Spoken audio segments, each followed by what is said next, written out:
Start your inner healing journey. Sa mga susunod na episodes ng Speak to Inspire PGE Podcast, makakarinig kayo ng mga simpleng usapan na madaling sundan tungkol sa kahalagahan ng mental health awareness at kung paano ito direktang konektado sa biblical spirituality tungo sa inner healing. Bibigyan din natin ang salitang awareness dahil marami pa ring tao ang hindi alam, kulang sa impormasyon o mali ang pagkakaintindi tungkol sa mental health. Kapag ikinonekta natin ang mental health awareness sa biblical spirituality, dito pumapasok ang napakahalagang bahagi, ang personal mong karanasan ng pakikipagtagpo sa Diyos na lubos na nagmamahal sa iyo. Kapag pinagsama at may malinaw na pagpapaliwanag ng mental health awareness at ng biblical spirituality at kung bibigyan mo ito ng iyong tuloy-tuloy na atensyon, nagsisimula ka na sa iyong journey ng inner healing. At hindi mo ito gagawin mag-isa dahil magkakasama tayo. Tayo na mga broken people na natututo rin magpagaling at bumalik sa tamang landasin. As you may already know, the teachings here are part of the weekly inner healing sessions happening online every Saturday at 6 a.m. Contact us if you want to know more details. So let's continue. Inner healing framework. Ang ngayon ang ating at part 4 of 5 na ito. Kung titingnan natin yung mga nakaraang mga topic, yung natingnan natin na what is effective inner healing. Tinignan din natin yung part 2 ng itong part ng mini-series na to. Making inner healing work for you. Last week, tingnan naman natin yung mga assumptions tungkol sa inner healing. At balikan nyo na lang yung video for that. At ngayon naman, titingnan natin making the framework doable and transferable. Okay? Yung mga komplikadong mga bagay, sisimplihan natin para mas maunawaan natin at mas maipasa natin sa iba na maring katulad natin may mga struggles din sila. So, let's continue. At ito ang question natin. Question, how do you know if your understanding of yourself, your pain, and your behavior is shaped by culture or by scripture? Okay? Paano malalaman kung ang pag-unawa mo sa sarili mo, okay, ito ba ay yung pag-unawa mo sa sarili mo sa mga pasakit na naranasan mo at maging sa iyong pag-uugali, paano malalaman na kung yung tatlo na to ay hatid ba ng kultura o ng scriptura? Okay, scripture. Kasi we can be influenced by culture. Halimbawa, marami akong mga kaibigan na matatakotin. Okay? At ang takot nila ay nagmumula sa kanilang mga pinapanood. Mga horror movies. So dahil finid niya ang isip niya ng horror movies, mapunta lang siya sa madilim na lugar, magsi-CR lang sila, okay? Bukod sa ipis, takot sila na baka may lumitaw na babaeng mahaba ang buhok na nakakover ang mukha niya ng kanyang buhok at puti ang suot at binagagapang sa ilalim ng mesa o sa lalabas sa TV. Okay? So, dahil yun ang finid niya na shape yung kanyang pagkatao nung kanyang pinanood. Pagka ikaw naman ay madrama sa buhay, malig ka manood ng mga inaapi at lahat-lahat, ayun, may impluensya rin sa atin yun. So, how do you know kung ano ang nag-iimpluensya sa'yo? At nagtutulak sa'yo to behave like you behave. Takot, pagiging aligaga, pagiging pressured, at iba pa. So, let's continue. So, with that, ang ating pag-uusapan ngayon na ito, ang genuine healing is increasingly experienced with God's love, God's truth, and God's supernatural power. Ito yung part, mga kapatid, na kung saan nandito na tayo sa biblical spirituality part. Okay? Hapon, this past weeks, may mga kausap ako, tinatanong ko lagi, naalala mo yung ating inner healing framework? Okay, may iba sumasagot sa akin, medyo hindi, iba naman, ay oo, naalala ko. At sabi ko, pinasimplify ko, para maunawaan natin yung inner healing framework na tinutukoy natin. Equation lang siya. Mental health awareness, biblical spirituality equals inner healing. Oo nga pala. Okay? So itong simpleng framework na to, yung konting equation dyan, plus lang po yan, so hindi masyadong mahirap. Hindi division, hindi multiplication, addition lang po. Kung ikaw ay mentally aware sa iyong kalalagayan, that's good. Pero that's only 50% towards your inner healing. Okay? Ang malaking part, or more than 50%, I can say, ay yung biblical spirituality. At under ng biblical spirituality is for you to experience three things. God's love, God's truth, God's supernatural power. And makinig kayong mabuti mga pared, mabilis lang ito. At gusto ko rin kayong anyayahan na after konting sharing ko, ay magkaroon tayo ng sharing din ng mga bagay-bagay. At sabi ko nga, walang monopoly ng Diyos dito, walang monopoly ng katotohanan. Alam natin, it all came from God and from His Word. At lahat tayo ay may kapasidad to learn, to absorb ng mga katotohanan na ito. Okay, so let me continue. Katulad na sinabi ko sa inyo last week, ang iyong emotional pain, is it a problem to solve or an invitation to encounter God? Pag nakaramdam ka ng pasakit sa buhay, okay, at takot, lungkot, pag-aalala,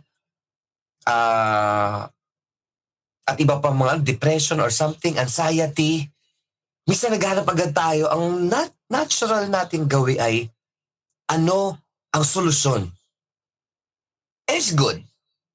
Kasi hindi ka naghanap ng problema kundi solusyon.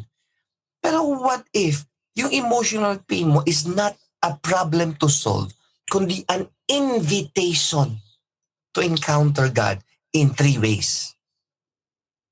Di ba? Takot ka. Ang ganda ng sinabi natin ka, takot ako, pastor, pero nag-pray ako, pero may hawak akong martilyo at bakal. So, hindi big sabihin na matapang ka, wala ka ng takot. Di ba? Yung mga tao na may takot at nagawa yung dapat nilang gawin in spite of their takot, ibig sabihin na overcome nila yung takot nila. May problema ka? Hindi ibig sabihin may problema ka, wala ka na, limitado ka na at talagang wala ka ng pag-asa. Hindi, in spite of the problem, you arise above the level ng pagiging ordinary at gawin mo yung kalooban ng Diyos. At sabi ko sa inyo, emotional pain is an invitation to encounter God. Okay? Nakita nyo na yan. Mental health, yan ang definition. At ang goal natin dito is advocacy to provide awareness. Dito sa inner healing sessions, awareness ang binibigay natin. Okay? That's our advocacy. Bukod pa doon, nilalatag natin dito ang biblical na spirituality. Dito naman, ang goal natin is to encounter God. Okay? Kaya nga, by next year po, pag nagkaroon tayo ng inner healing retreat, sana makasama ang marami sa atin. Okay? Next year, abangan niyo yan. At ang inner healing, okay, kung bago pa sa inyo yung salitang inner healing, ito yung transformation sa'yo. Hindi ka pwedeng matransform sa isang taong aligaga at sa isang taong kalmado if there's no inner healing. Kung ikaw ay expert sa pagiging overthinker, may PhD ka dyan, then you need inner healing. Kung ikaw ay magagalitin, ikaw ay mga nagsasalita ng bad words, which is you are kumbaga judging yourself or judging other people, you need inner healing. Kapag ikaw ay may depression, anxiety, you need inner healing. Pero hindi lang awareness ang kailangan mo. You need biblical spirituality. Again, yan ang makulit natin na equation. Now, isa-isahin natin ngayon. Okay, what are the 3 encounters you need para magkaroon ka ng inner healing? Okay, let's start with number 1, the love encounter. Wow. Love encounter is encountering God relationally. Mahirap i-encounter ang Diyos through religion. Kasi ang religion is not based on relationship. It is based on your performance. Pag sa bahay, performance ang datingan. Pag masipag ka, matutuwa nanay mo. Pag tamad ka, itatakwil ka or something na ganun. Then that family is not based on relationship. It is based on performance. Diba? So, what changes when you experience God? Okay? Not as an idea, but in a relationship. What's the difference? And what changes? Anong nababago sa'yo? Kailangan ma-encounter mo ang love of God sa buhay mo para magkaroon ka ng awareness sa sarili mo and you will experience yung inner healing. For God, ito basic na verse, for God so loved the world that He gave His Son. Okay? Sino naka-experience ng love? Tuloy ko yung verse of God. Sa dulo sabi doon, that whoever believes in Him shall not perish. So available ang love sa lahat ng tao. Pero ang iba did not believe, pero sa mga naniwala, they will receive, ang sabi doon, everlasting life. At ang everlasting life, hindi yan yung pag namatay ka, punta ka ng langit. Hindi lang yun. Dito pa lang sa lupa, you can experience eternity in your heart through Jesus Christ. Yung may love encounter. Okay? Pansinin niyo yung mga bata, ito isang example. Ang isang baby na iyak ng iyak, okay, na talaga baby pa talaga, pag once na inakap yan ng nanay niya at idinampi sa malapit sa dibdib, at talagang kinakalma, inuugoy ng konti at sinasalitaan, okay, tana anak, dito na si mama o something na ganun, ano ginagawa ng bata? Lalo nagwawala? Tumatahimik siya. At unti-unti yung mawa niya, maging hikbi na lang, until na malalaman mo, kaya pala kailangan ko palitan ng diaper ito. At nung pinalitan ng diaper yung bata, lalo siyang, imbis na humihikbi na siya, nagatamsak na siya, at later on nakatulog na siya sa nanay niya. Kasi bakit? That baby experienced love. He or she encountered the love of her mother. At yung need niya na magpalit ng diaper na hindi niya kaya, ay ginawa ng nanay niya. Take that analogy sa Diyos. Iyak ka ng iyak. Minsan di mo alam kung anong sasabihin mo, anong problema mo. Basta alam mo may problema ka parang baby. Pero you don't know until God comes and He encounters you and you just receive. Okay? Hindi ka pa nag-reciprocate. Nag-receive ka lang. Hindi ka nag-perform. Hindi kailangan sumayaw yung baby. Ang galing ko magsayaw. Akapin mo na ako. Hindi ka gano'n na parang, oh Lord, galing ko na. Okay, Lord, mahal mo na ako. Di ba dahil magaling ako? That's not love. That's again religion and that's performance. So, that's number 1. Number 2. Yan. The truth encounter. Truth encounter is encountering God in the absolute truth of the Bible. Not relative truth or ang relative truth ay kung anong gusto mong truth, yun ang truth. Kung hindi truth sa iyo ang isang bagay na to, then it's not true. Ang absolute truth, agree ka o hindi ka agree, that's the truth. Ang puti ay puti, even if you say, feeling ko black siya. Okay? Hindi, it's not based on your feelings. It's based on facts and figures at ano sinasabi ng Bible. Now, here's the question.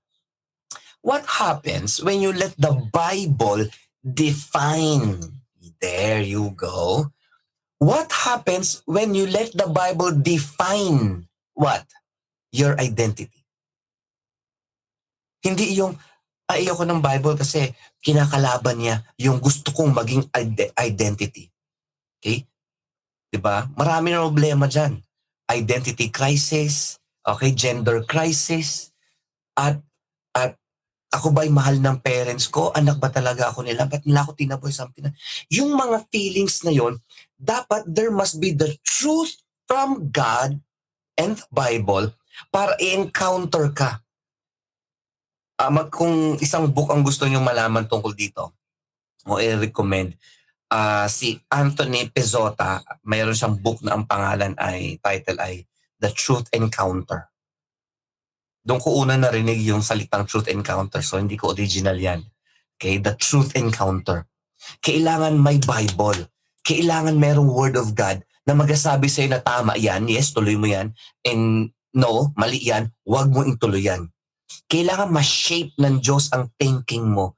Kailangan ma-encounter mo ang Diyos, and when your mindset is changed, yung behavior mo ay na-encounter din ang Word of God, and you submitted to God because of your, again, the relationship, simultaneous yun, pwede, the truth encounter and the love encounter, sabi mo, yes, Lord, not my will, but your will be done. O anak, ayan, tumutulis na naman nguso mo, sa lubong na naman ang kilay mo, magagalit ka na anak, wag.